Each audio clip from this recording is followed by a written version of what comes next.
Well, certainly the University of Arkansas is very, very proud and honored to be invited to play in the Texas Bowl against a uh, very, very good TCU football team coached by, in my opinion, one of the top head coaches in the country, and Gary Patterson.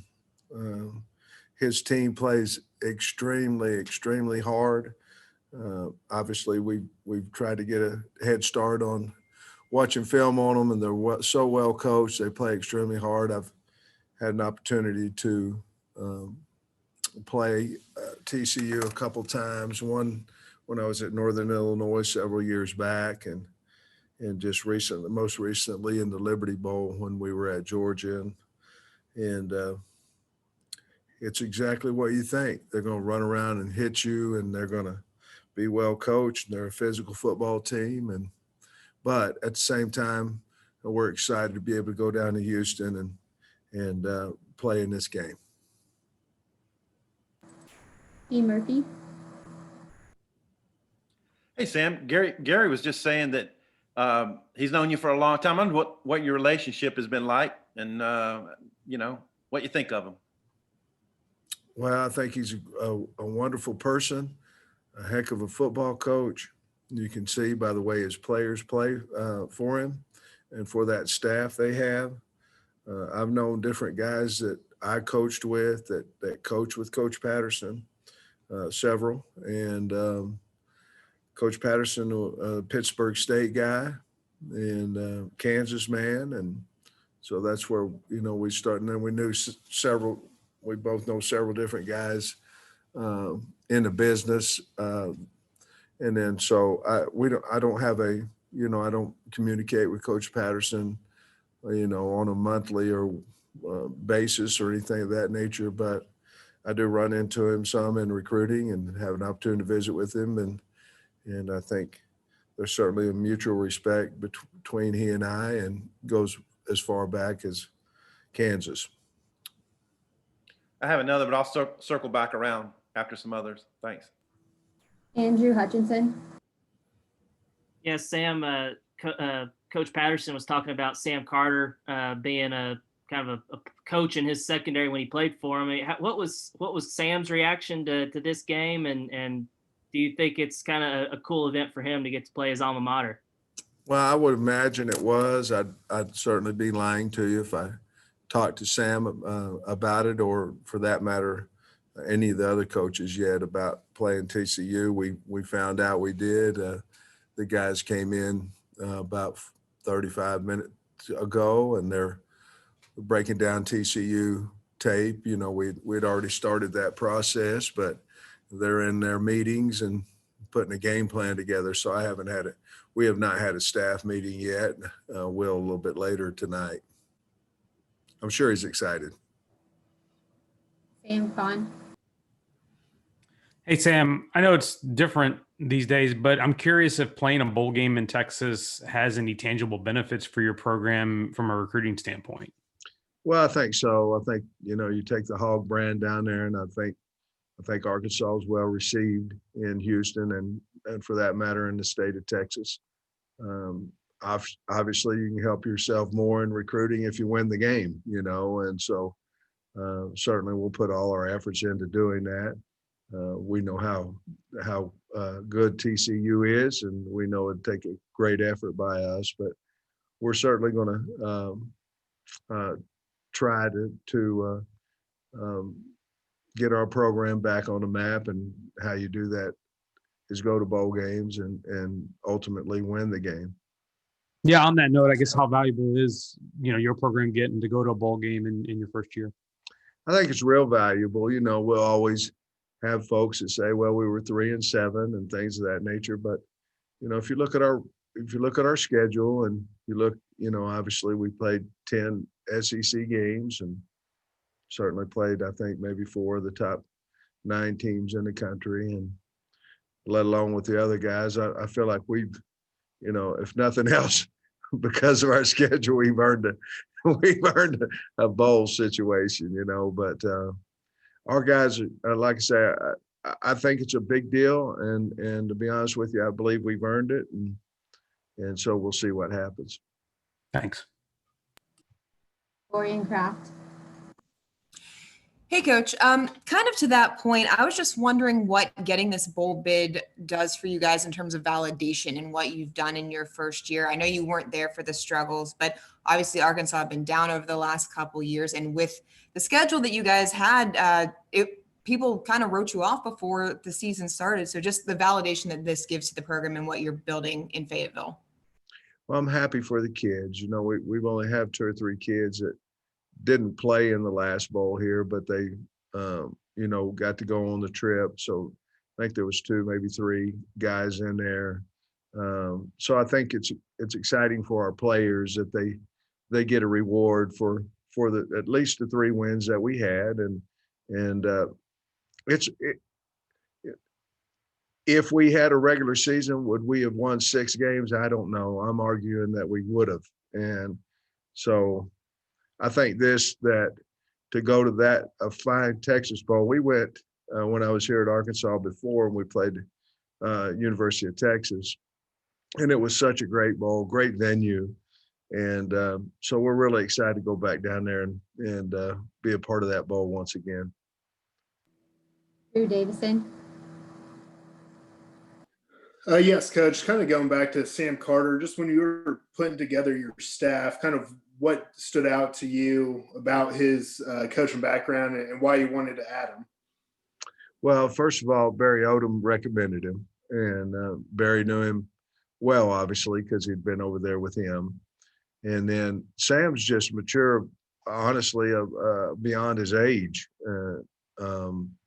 He's a guy that's, you know, you feel like he's 35, 40 years old. He's obviously not, but he's a great recruiter, a relentless recruiter, works very hard. His players have great respect for him.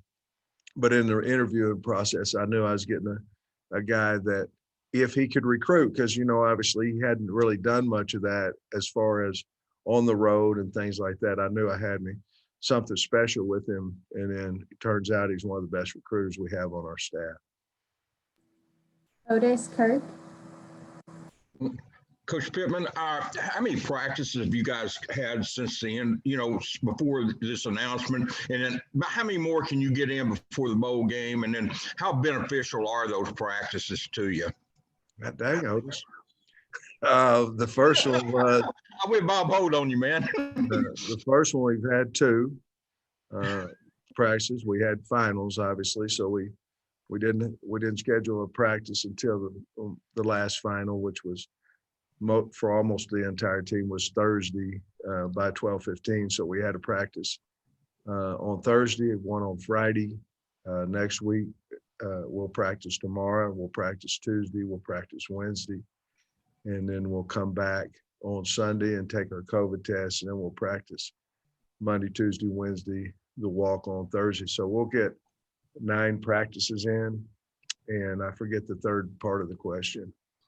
Just how beneficial is this going to be? Because you didn't have spring ball. This is kind of, in a way, making up for that, I guess, to a degree. Honestly, it already has, to be honest with you, because, you know, on Thursday and Friday, we worked our older guys and did individual and did some things of that nature for about 40 minutes. And then we scrimmaged, tackle to the ground, inside run, scrimmaged. The first day it was 20-minute running clock, and then the second day it was 30 plays with the young guys. And you know, you can't really see all together what you have until you get them live.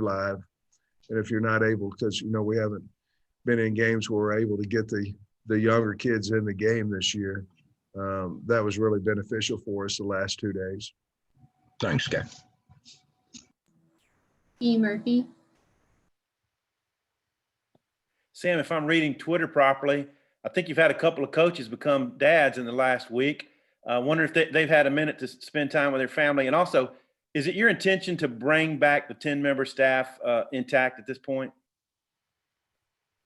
Well, first part of that is, yeah, we've had two new ones added to our staff and to our family. And from what I'm understanding, everybody's doing great. And And they did have a day that both coaches took a day there.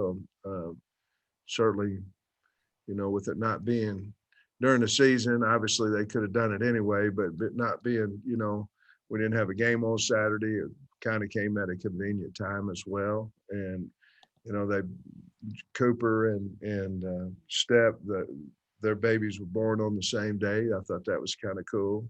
And and you asked another question, I'm sorry. Yeah, you want to bring back all 10? Is that what you want to do?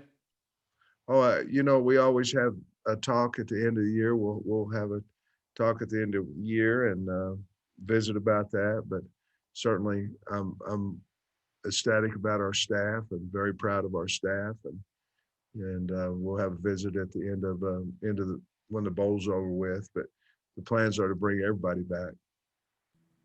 We'll take two more. Trey Biddy.